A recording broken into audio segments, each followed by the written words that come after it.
last talk for the day here at the PasswordsCon track. Originally, we were having Yannis from Cyprus and London to talk about going down the rabbit hole on doing password cracking. He couldn't make it, and I just knew that I had to make a call to Mia Landsem from Norway, same country where I live, and say to her that, I need you to be a speaker on a short notice at PasswordsCon. Mia's never been to Vegas before. She hasn't been to BSides or to PasswordsCon before. But this is one of those talks that I'm, in a way, really looking forward to, given the topic. I'm 51. I'm going to be 51 in September. I have a teenage daughter. Mia is just friggin' awesome talking to teenagers. And the title is Why Kids Couldn't Care Less About Your Password Advice. Has nothing to do with my relationship with my daughter, of course. But I'm really happy and proud to introduce Mia. Thank you, Per. So you guys, it's so cool to be here, and I just need to tell you, I will make jokes about your age. I do respect you, I love you. Of course, you're coming to my talk this late. I appreciate it. There will be jokes. Don't cry. Okay? Good.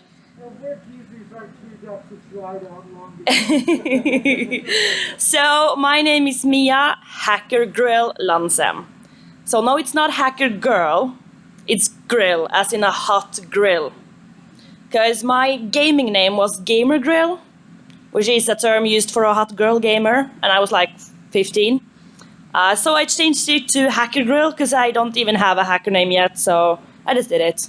I am a pen tester though. I am an ethical hacker at Orange Cyber Defense, which is the French telecom group Orange, from Norway, and I am 25 years old. I'm born in 1997, and I'm probably one of the youngest speakers maybe, and that's awesome. I get to do stuff like this. I come from Trondheim, but I live in Oslo, the capital. I was originally on the national team in Taekwondo. And I did sports sciences and psychology at the Norwegian School of Sports Sciences. And then I was like, I fucking hate my life. I want to do something new. And I'm a dropout. I just dropped out, Googled online school. Oh, IT security. Awesome. I had a puppy. And then I'm suddenly a single mom to my puppy. I couldn't bring her to school. That's why I searched for online school, and now I'm in Las Vegas. I mean, what? So I finished my ID security school 2 years ago, and I got a job at Orange Cyber Defense. I'm also an author of the book Safe Online, which is the best-selling children's book in Norway when I was 23. But I'm mostly known for helping victims of image abuse. I also work with child abuse. So next to my 8 to 4 job at Orange Cyber Defense, I do this non-profit. At night, all my time outside of work, I help and answer victims. Because I mean that kind of help should be free. I've helped way too many people that I should have. I'm 25 and my knees hurt, my back hurts. I'm getting these wrinkles. I'm working way too much, and I've been involved in fraud cases, identity theft, it's everything. I've had hundreds of talks in Norway and won several awards for my work and thousands of victims. We're going to talk about kids and social media, authenticating, of course, this is PasswordsCon. We're going to talk about passwords. How to teach children cybersecurity, sexual harassment, and image abuse. So I'm like mixing my old talk with this new one, and I've never done it before, so this is cool. Social media. Places we can talk together, share, click like, to have our very own profile. That's a social media. Facebook, Snapchat, TikTok. And 97% of children aged 9 to 18 in Norway, they have their own phone. And 87% of the 9 to 10 years old. And 90% of them has a social media profile. Now, These are Norwegian numbers, but I do see when I'm like Googling and stuff, it's pretty similar to other places, and I'm really open to hear if you have some more stuff to add. I would love to hear it. Send them to me. So I use mostly social media to communicate with my mom. I'm a mommy's girl. I'm gonna call her every day. And I like to do it on video as they live far away, and I work a lot. I'm very busy. I don't get to see them, and I love using social media for that. I feel like I'm taking a bigger part of their lives than just calling. So on social media and all of that, and applications, software, we have all of these stuff. What are the most common ones? So raise your hand if you have Facebook. Oh, wow. Raise your hand if you have LinkedIn. Oh, that's more people. And raise your hand if you use TikTok. That's not so many of you, huh? So, oh, you have TikTok, awesome. So, 80% of those aged 9 to 18 uses Snapchat, 65% TikTok, 65% Instagram, and 51% Facebook. YouTube, almost everyone. But do they really use them all? Per was talking about, do you have a profile, or are you actually active on it? That's another question. I have a free website, which is just my name and .no, and where people can ask for help. I also have an Instagram with some followers where people can ask for help for free. And I see that kids mostly ask on Instagram and Snapchat if they need my help. And then we have the dinosaurs. They're coming to this website, sending me emails and my Facebook page. Most kids these days, they have a pretty empty Facebook profile, if you've seen it. And then you have all the dinosaurs who love writing about what they had for dinner and breakfast on Facebook every single day. Yeah. There's a lot of cool stuff to social media and internet as well. That's why we're here, right? We work with cyber, or you're interested in cyber, because it's so cool. But there are some bad sides, and I'm not gonna talk about all of them, because it's a lot. But 3 out of 4 9 to 18 years old reports that they have blocked someone on social media. 7 out of 10 say they have added a stranger on social media. 26% reports that they have been bullied online in 2020. And some say they have received threats online. And when I speak to parents, I do educate parents in schools all over Norway. They say that they're afraid of their kids being bullied, that they will have their nudes leaked, that there's dangerous people who like children, pedophiles, and abuse. But no one is mentioning hackers, loss of passwords, or other personal information. So how can we protect them then? Do you guys recognize this guy on the screen? Ah, he's sitting right there. So authenticating, that's the hard word to say. I just used to say like login or whatever. And on most social media apps, we need to authenticate. You guys have a username, you have an email, you have a password. Children does that too. And as Per says here, children also has to authenticate on social media or gaming platforms. Shocking! That says the dinosaur Per Tosheim.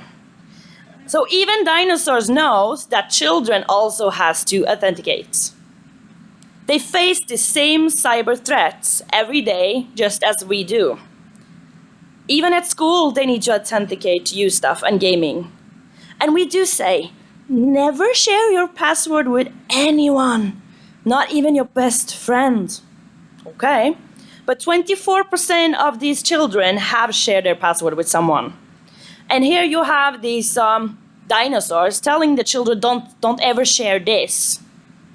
But they do see where you write down your password under the socks in your closet, because you walk there every time because you always forget your passwords. That's how I hacked my dad. Sorry, Dad, if you're watching. And 29% says that they know their parents' password on App Store or Google Play. So never share your password with anyone, but here is my password. There is parental controls, so you don't need to give them the passwords. It's just a Google search away, really. And it's kind of lame if your kid spends thousands of dollars on Minecraft. Try to get that back on the insurance.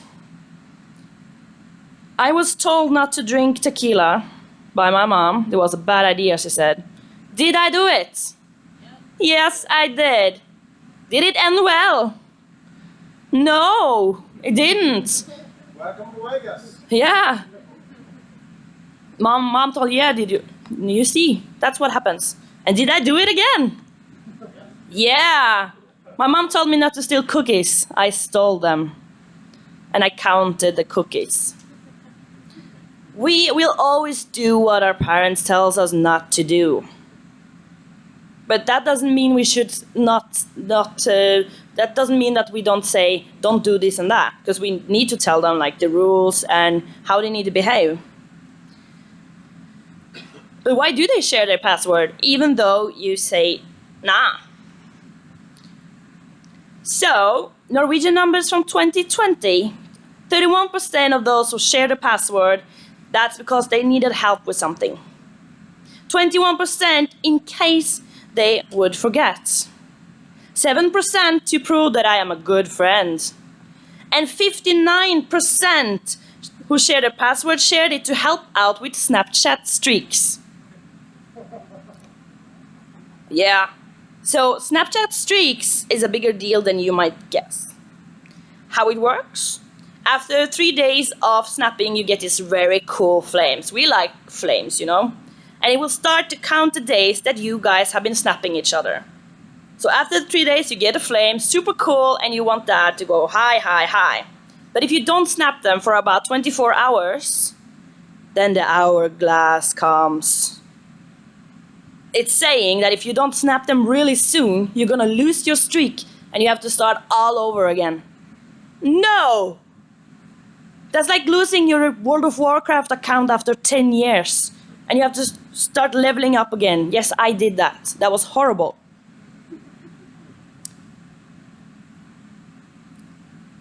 I broke up with my boyfriend, but we kept a streak for a few more weeks. But once he broke the streak, I knew it was officially over. That day was so sad. It can really hurt when a streak ends. Some of my friends get offended if I break a streak, and others don't care as much. It all depends on the person. My parents took my phone away one time, and I gave my friend my login to my Snapchat so she could keep up my streaks. I was panicked about losing them all, because I couldn't get to my phone for 2 days while I was grounded. Numbers from McAfee. So this is actually my longest streak. All my other streaks are like 10 days. This is Magnus, and hi Magnus if you're watching. 378 days.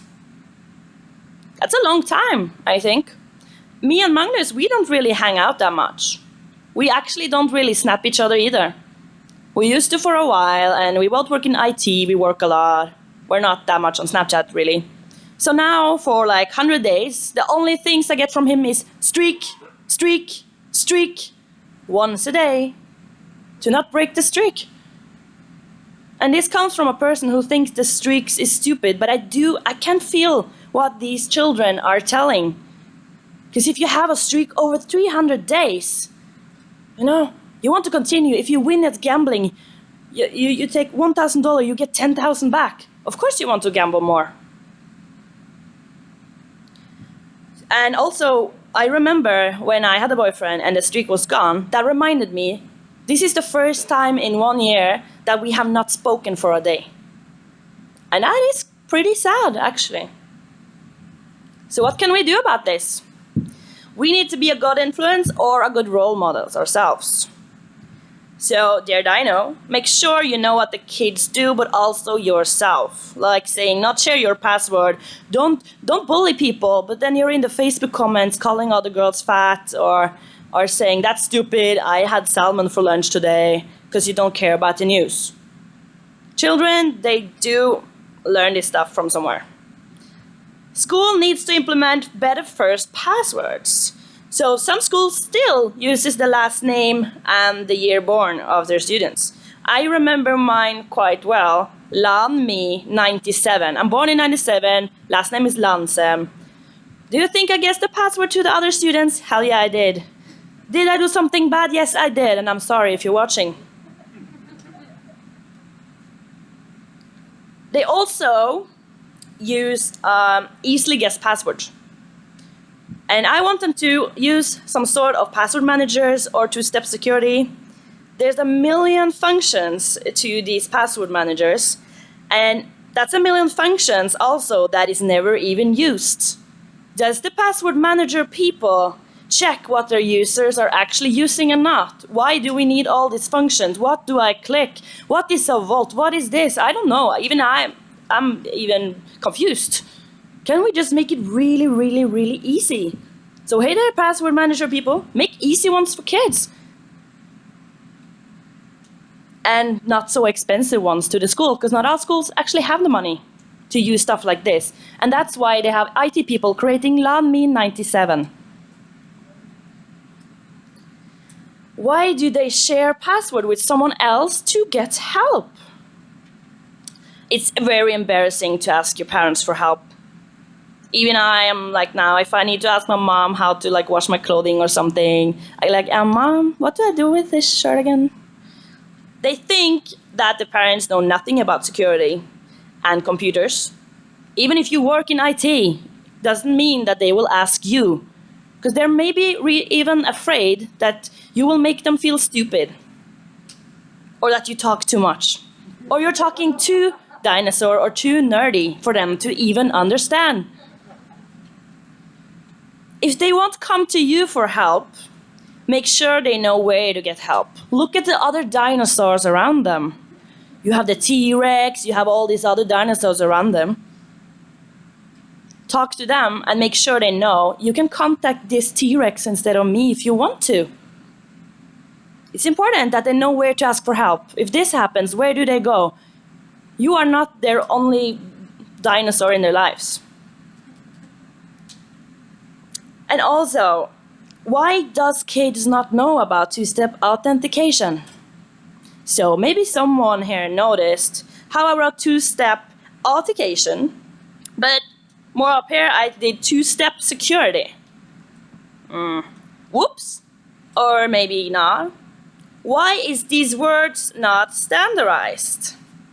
On behalf of all young people and all dinosaurs, please standardize it. It's stupid. We have like 10 different names for the same thing. And everyone is fighting. No, we need to use this. There's nothing to fight about. The children, especially the children, they don't understand this word. What kid uses the word authenticate? What do they say when they log into their favorite game? I'm authenticating myself into Fortnite. No, they're saying, I'm logging in now, you guys. We're gonna win this. They're logging in, logging on. It's stupid for everyone to have different ways to do it. And like apps or SMS or maybe email, how to set it up, it's stupid. Standardize it, don't fight about it, just agree. So I will say two-step security because it's easy to recognize. 2 steps, okay, there's 2 steps. Not 2-factor, it's 2-step security. Maybe 2-step login security. Easy for everyone to understand. So, also, children, they're pretty lazy now. They're really smart, they can even hack their parents. But they're just used to getting all the answers. They're not Googling anymore. They don't know how to use Google. They don't know how to find this information themselves because they just watch YouTube and TikTok all day. We need to make sure that we just don't give them the answers. Some kids that are like 14 and they have all this social media ask me, what is two-step security? Google it. Don't just ask me, find the information yourself as well. Understand what is important to these children and why. Because when I speak about Snapchat streak, me and you here, you're laughing. But for children, it's actually more important to have a Snapchat streak with their friends and loved ones than being safe. They know it's bad to give away the passwords. They know it's bad. They know they're told not to. But friendship and love beats that common sense. Losing a Snapchat streak may cause drama, fights, loss of friends, loss of status. And it's a way to prove who is the best of friends. And that's really important to these children. I think that Snapchat should make two-step security a must if you are going to have the opportunity to have streaks. Because they know that 59% of these children giving out their passwords, it's for Snapchat streak and Snapchat streak only. Then they should make it a must. Of course, they can let them in with the two-step security as well, but not if the parents took away their phone and they're grounded, then they can't, because they are just giving out the password. If they're gonna give them the two-step security as well, it's not gonna work. And also they need to stop and think one more time.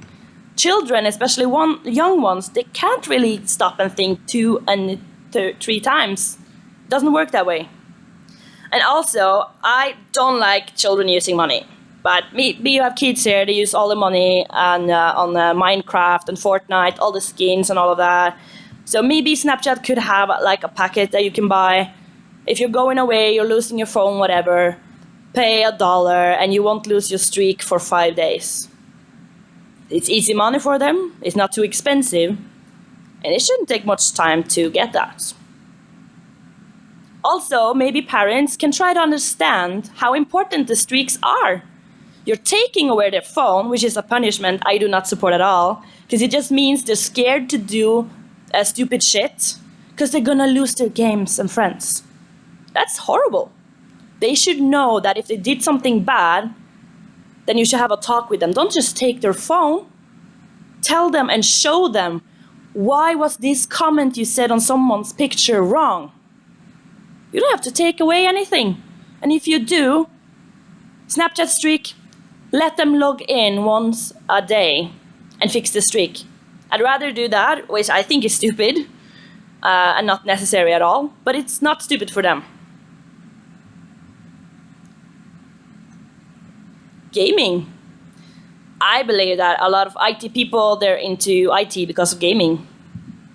Me, myself, I was on a gaming team. My first time on television was in 2014. It was this Mia with this very, very light voice. And I was speaking about gaming and being a full-time athlete trying to reach the Olympics. And 86% of those aged 9 to 18, they do play games online. And I loved games. If it wasn't for gaming, I wouldn't be in Las Vegas today. Good reaction skills they can use in other activities. I was a full-time athlete, doing good in school, and balancing all this stuff. Talking in TV shows about gamers, about this issue. They also feel that they're learning English better. And most games, they do need a password. Kids, they contact me or their parents because they're getting hacked on their favorite game. And when you spend like thousands of dollars, that's not fun at all. It's a lot of accounts that they maybe spent years on leveling up or spent a lot of money on. And they're really, really sad. Someone in the game tricked them and said, if you give me your password, I can show you this cool skin. So where did I learn about security? It's gaming. I built my first computer when I was 15. Just because I needed to play better. I needed better FPS. I didn't want it to lag. I wanted a nice gaming computer. I didn't care about forensics, hacking, or whatever. I just wanted to play my games. The password they use. So the problem is they have now, of course, because people like Per says that you need different passwords for applications. So if you get hacked on one of them, you won't get hacked on the other ones. That's great, and I agree. But the problem is children need to make multiple passwords. They also need to keep track of passwords safely. And they also have to think about the strength of their passwords. We're talking about children who still likes Barbie and plays Fortnite. And they need to think about grown-up stuff. Their first very passwords are received by parents or at school. And I remember this very well because the passwords are mostly related to their lives. Sports, gaming, animals, names, numbers, colors. If you go to like password leaks and you search for my old email, you're gonna see football 1997, Mia 0904, my birthday. And when I needed a longer password, because that was a thing, you know, you need a long ass password, Mia 0904 0904. And then when you need special things, I just did the same and then some kind of march. I stopped using those passwords when I was 16. It's just luck that I was never hacked. 16, that's 9 years ago. Dangerous. I never thought about that before I was into gaming because I didn't want to lose my account. Younger kids, they do rely on family support for password maintenance. That's from NIST. And my parents never helped me with that. They didn't know things about passwords. I knew their passwords, sorry mom. I could figure it out all the time. Bad habits. They're learning best practices at school and by parents or other relatives, but they have bad habits. They reuse the passwords and they share the password with friends. Does it seem familiar to what grown-ups is doing too? So when the grown-ups are giving the App Store passwords to the children, do you think maybe they're reusing it to their Facebook and stuff as well? I think so. Here we also have another word, you guys. Two-factor authentication. Another word for the same thing. So this is Epic Games, and they, Fortnite is the biggest games for children. We have a 15-year-old Norwegian player who's a world champion. Super cool. I have friends who's professional players. But even gaming platforms and products, all of these gaming people, they're making the children use two-step authentication. They're even better than the biggest companies at helping the children with their security. Snapchat and other platforms where, there's children there and they're here to stay, they should also offer the same stuff. They should offer them something. On this Fortnite or the other games, you will get this cool skin. And what does kids use money for? Skins, weapons on the CS. They use it to get these things in the games. We need to give them a cookie when they do something good. My dog, I taught her how to sit by giving her treats.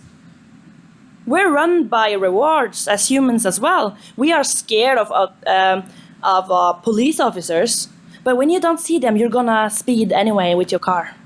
But when you see the photo box and, oh no, there's a camera, I'm gonna follow the law now. We're so scared of punishment and we care about rewards. That's how the world works. Children, they're like that too. Give them a cookie and they will wash your whole house. At least I would. Other platforms should offer the same. They should talk. It's not my job. They should talk. And how can we offer these kids something that will make them use this security stuff?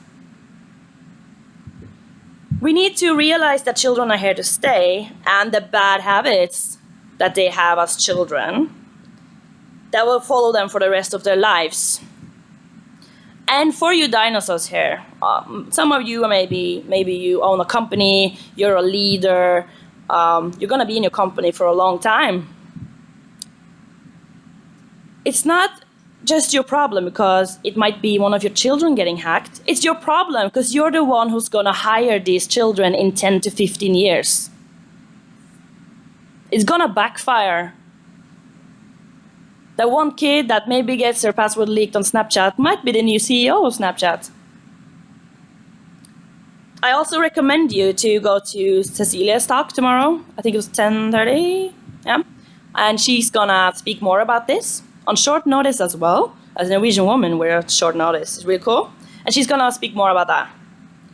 And what happens when these passwords are everywhere?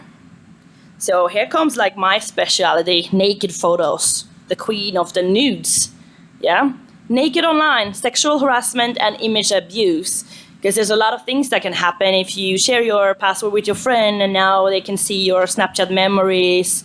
Maybe they will save a little boob picture that you have and not tell you anything. Maybe a friend gets mad at you and they're now hacking you and saying, I will do this and this if you don't pay me that. Okay? So we have the smaller stuff that can happen, which is sad, but then you have this really serious stuff that I work with every day. Sexual harassment. 3 out of 10 of the 13 to 18 years old reports that they have received sexual comments in 2020. 26% reports they had been bullied online. 12% sent a nude photo of themselves in 2020, and 13% of those got paid for doing it. And if you think how many children there it is in this world, that's a lot of children. And I speak to them every day. And a lot of people ask, but just stop taking these nude photos and the problem will be gone. Okay, should I just stop walking outside to not be raped then? Don't have a car because someone might steal it. It's not your business and it's not your problem what other people do. It can be love, it can be exciting, it might feel good. Most people here, you watched porn. And you probably did touch your dick or vagina while watching it. It's the same thing, just digitally. It creates a bond. Maybe they have a long-distance relationship. It's none of your business or your problem. And some are poor. Some struggle with drug abuse. And they need the money. I say my body, my choice. Not in America at the moment, I guess. But that's what I say, and I never shame anyone. So the next time, maybe you think it's stupid to take nude photos, then just shut the fuck up. If you don't have anything nice to say and you're gonna victim shame, just leave the room. On several forums and pages online, there are created websites that are made to only harass people. Non-consensual photos shared online. It's like trading Pokemon cards. You remember at school, huh? Shiny Pokemons, you have those worth more than others. You have the pretty ones, you have the ones that not everyone has. Super cool, and you want to trade them. And that's how this, let's call it industry, works as well. Anyone got any pics of her? Do you have this? Do you have that? Let's trade. Category A, I call this Mia's ABC. It's really simple. I like simple things, because if not, I'm not going to remember them. ABC, category A is what I say when I mean where these abusers gather, where they try to arrange trades, ask for pictures, and so on. And of course, they know that now the police is actually doing something. And you have these super scary feminists like Mia Landsem, who will come and catch you and make you go to prison. So now they have to like authenticate, or they have to prove who they are and who they are not.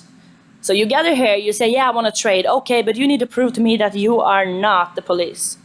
So they go to category B, which is the place where you kind of authenticate, where you identify yourself and you prove yourself. That works this way. It's usually a file dropping service like Dropbox, Google Disk, all of this stuff, Volafile, Megashare. And there's a set of rules. Don't be a dick to anyone. Nice to have rules. And you have to send a photo of someone. You have to publish it in that file, a folder, and then add the name of the picture as your name that you will be added on later. So you're going to publish a picture, and then within 24 hours, you get access to category C, which is the holy grail for abusers, douchebags, and idiots. You might see here Discord. It's one of the most used applications for this third step. You see a channel, you create groups, you create text channels, you can name it whatever you want, you can make it open, you can have it just for invites. So here's Nude Photos Europe. and you see these channels, Poland, England, Norway, you can just click into the country you want to see nude photos from. You also have categories for rape. You also can categorize after age. And when I ask people, what do you think is the lowest age in these groups on Discord and other platforms? It's videos and pictures of children being brutally raped and killed. That's what I have to watch. People ask me why I want to do this stuff. And it's not that I want to do it, but it's because I speak to children who doesn't want to be here anymore because of this shit. And it's not just people hacking you or whatever, it's them trusting the wrong person. It's all the platforms, it's the big ones up here who needs to help them to understand that they need to take their security a step up. Two-factor authentication, all of this stuff. I see a lot of shit in what I do. It makes me sick. It makes me cry at night. It makes me hated. I am the most hated woman in the IT community in Norway, probably. These pedophiles, they don't like me because I take away their toys. The young people doing this shit too, it's 12, 13-year-olds who also does this stuff. And they hate me. And I love it. I absolutely love it. They should. And they should be scared. Because I talk to children at the age of 16 who is forced to have sex with their abuser to not get their pictures leaked. I talk to children at the age of 17 who had a sex video saved somewhere and someone hacked their account, found it on Snapchat memories because it's cloud-based. And now they're saying, give me $1,000 or I will post it on your story to everyone you know. I help and speak to parents of children at the age of 15 who is no longer alive because someone decided to blackmail them and post their videos online. They're dead. And it's really sad.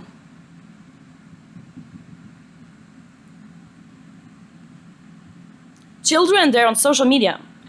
It's the same cyber threats. We need to understand and talk to them about what is important to them. Companies who are supposed to keep us all safe and create solutions, good stuff for us, they need to create more simple solutions, especially for the young ones and also the elderly people. We need to standardize and simplify password managers and password or security related words like two-step factor something something somethingcation. Snapchat and other companies need to look at the biggest factors of children giving away their password and remove the threat. What do we do in cyber? We try to make the threats go away. We try to look what can be leaked here, what can happen here, what are the biggest threats to my company. I don't give a shit about your company if these kids don't get help. They are very much more important than your software, if you ask me.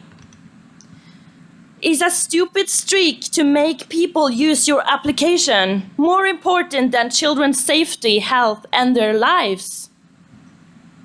What is Snapchat streak good for? Nothing. It makes us go there and send snaps, and it makes them get more money as they didn't have enough from before. It creates a significant risk for children that they give up their passwords. They think it's so important with this streak.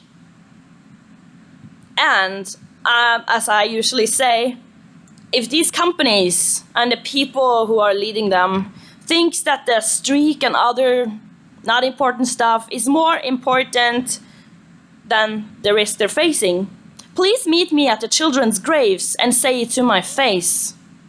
I'm standing there at their graves. I haven't even met them and I cry. Does the companies do that? No. But I'm telling you to do it. So I've been talking about really heavy stuff. This is what I do every day. And some people cry when they walk out of my talks. Because the internet is as big as space, and that means we don't quite know how big it is. Of course, you can count everything and how many users on this platform. It's not that I'm talking about. we can never know everything. We can never know what's there. And that means we all need to take responsibility. It means we all need to care, and we have to face what is actually going on. I don't care if your platform got hacked. 10,000 kids on your app got hacked. That's what I care about. So, my title for this presentation, you guys, is Why Kids Couldn't Care Less About Your Password Advice? They don't speak dinosaur. You see, I have these cool dinosaur earrings, and I want to say thank you, and I'm really glad that so many people showed up. I will take questions. You can reach me on Twitter, Instagram, Landsem, protonmail.com, LinkedIn, just connect with me. Illustrations are actually made by my good friend Lynn when she was 19, I believe in young women, and Snapchat Bitmoji. I guess I'm gonna be sued by Snapchat now. They are very welcome. So thank you.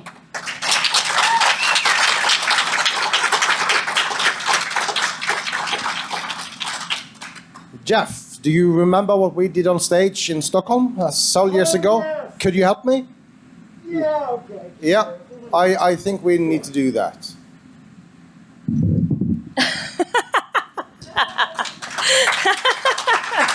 Thank you.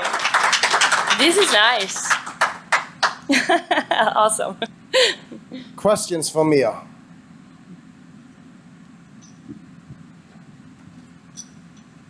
Hi. First, thank you for the presentation and all the information you provided and what you do. I had a chance in the past to do work in this capacity with a 3-letter agency here with the U.S. government, and I was fortunate enough to be involved in a program. I can't disclose right now because it's a classified program that could actually assist in what you're doing. And so my question to you, are you aware of that program? Because it did involve nations in Europe to do this, and what it entails, if you don't know about it, it allows the program to look at images, videos, or whatever else of victims that are exploited in this capacity without having to have the human element view the content and have the machine and AI ML components analyze that and recognize it from like photos that parents or other family members provide to the law enforcement. So that's my first question. Are you aware of that program? There are several programs and similar stuff around the world, and I am not an organization. I have a full-time job and a dog. So I can't remember that right now, but I would love to hear more. Sure. And then my other question is that there's a component that I realized that you covered in the beginning of your presentation where, in my opinion, focuses more on human behavior or child development approach with like a psychiatrist or psychologist to help parents parent their kids, because it is a big responsibility for the parents in the lack or ignorance of the parents not being able to provide that guidance to the kids for passwords or the big spectrum of what you covered. So my question to you is, have you approached that within your country or anywhere around the world, dealing with family therapists, psychologists, psychiatrists to help, or even school systems to help educate the kids at that development age? So I actually was a part of changing the laws in Norway a year ago. And I have also made programs for parents. I have also volunteered for Red Cross. I also do about 100 talks a year just for parents. I also do the crisis centers that women go to if there's digital violence cases. I also educated the police at the police academy. And I also have everything published free for everyone. So that's what I've been doing, really. I've been doing this for 5 years. I was a full-time student. And I'm working on some really cool stuff for the rest of the years. So, yeah. I wanted to talk about this kind of stuff on this talk because there's a lot of cyber people here.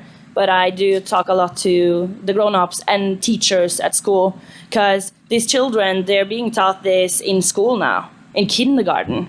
But their parents are 30, 40, 50 years old. Who taught them? And why does these people then have the responsibility to teach their now children? We are generation fucked up because we grew up with this. I was like in the middle of this. I had a Nokia, and then when I was like 12, I got Snapchat. Now the kids have tablets before they're born. You know, they used to say that Norwegians are born with skis. Now they're born with iPhones in their hands. So yeah, I've been doing a lot of that stuff, and I would love for you to reach out and tell me more. And also, if anyone else knows stuff that can help, please contact me. Thank you for your questions. Thank you so much for your talk, and thank you for your service to your community and our community. My question is, for me as a dinosaur who learned a lot in this hour, one of the things that really drove the point home, as sad as it was kind of the anecdotes of the negative outcomes. How do you wrestle with communicating with kids and trying to teach them the dangers, but not over frightening them? That's a really good question, and I get that question a lot. So I have written a children's book. I use their words. I speak to children who is 6 and 7 years old, and I say poop, I say pee, and I say there is some grown-ups that actually want to be your boyfriend or your girlfriend. And they think this stuff is so cool and interesting. They come and take selfies with me. So for grown-ups, if grown-ups can handle what I'm talking about, how can children live through them? But with children, I am much more, positive things. Guys, I'm a gamer. Are you gamers? Do you play games? Me too. What kind of games do you play, Mia? Are you on Fortnite? I do this. So I actually took, on my School of Sports Sciences, we have our own lectures considering children. I was also a coach for children in Taekwondo. So I'm not like this at all to the children. They laugh and they speak to their teachers, and they want to be with me afterwards. I think I'm doing a good thing. I haven't received any complaints yet. You never know about that. So yeah, it's much more cute. And I don't speak about like people kill themselves to 6-year-olds. It's more like they can get really pain in their hearts, you know. So I can be cute too. Thank you. So, as with others, thank you for what. Yeah, I can't hear. Thank you for what you do. I was given the sort of social, psychological bonding, relationship, trust, sharing things. Even if Snapchat disappeared tomorrow, people and kids are still going to be sharing their passwords. It's not something. So I don't know what we can do, what we here can do about that, other than trying to develop techniques to safely share passwords. For example. Technologies where you can have like sub-passwords. Sorry, I don't want to throw out more terminology that nobody understands. Yeah. But maybe instead of saying don't share passwords when you know that that's not going to work, find a way to help them do what they want. Yeah. Safely. Yeah. Exactly. And also parents ask me, because I say that if you say to your child, remember to never take a nude photo of yourself and never send it to anyone, then you are the last person that child will come to when that happens, because they're so scared of you. So when I educate parents, I say, instead of saying that directly and you slam the door and you lock it, do what I do to children. I tell them what can happen and to be careful, and I talk about safe sexting instead. Do not show your face. If you have tattoos, like I'm fucked, obviously, I will show up. Oh, I have tattoos here too. Yeah, I'm fucked. I get my eyeball. That's my nude photo. So I say, let them think themselves, and that comes back to Googling. Don't just tell them stuff because they're not gonna listen.